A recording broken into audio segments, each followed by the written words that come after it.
Hello guys, welcome to Pixel Protect. So here we are again guys. For today meron tayong repair ng isang Galax na GTX 1070 na isang DDR5 na 8GB 256-bit guys. Okay?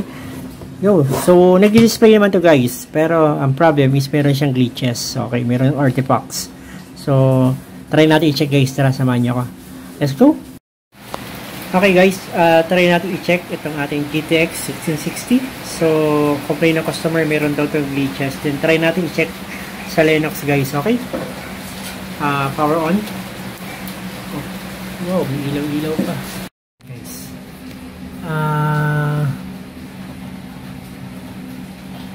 Hindi ako sure kung na-install ba yung driver o hindi. Pero, parang hindi kasi malaki pa rin yung kanyang icons. So, yan siya.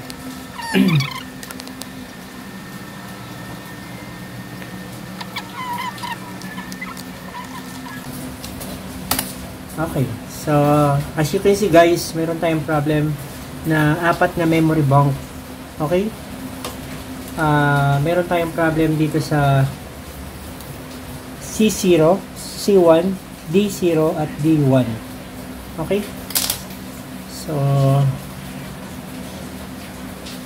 yan guys, so try natin i-check. Yan natin palitan guys. Fix up, repair, tech, sa'yo ang solusyon.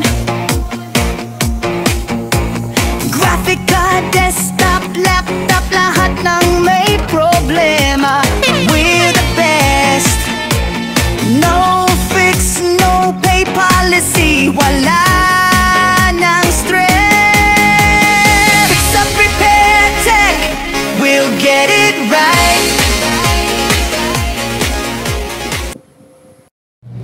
Okay guys, this is it.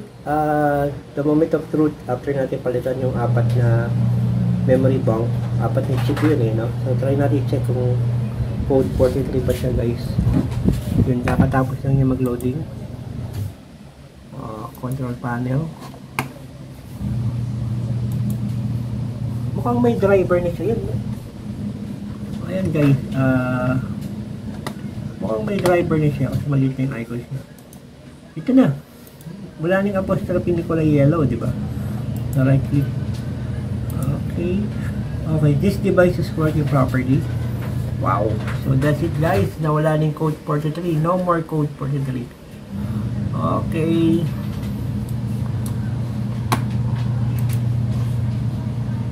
That's it guys.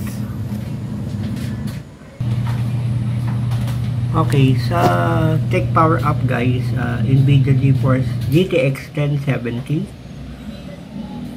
memory size 8192, 256-bit, okay, DDR5. Okay. Okay guys, that's it guys. Thank you very much for watching. God bless po. Bye bye.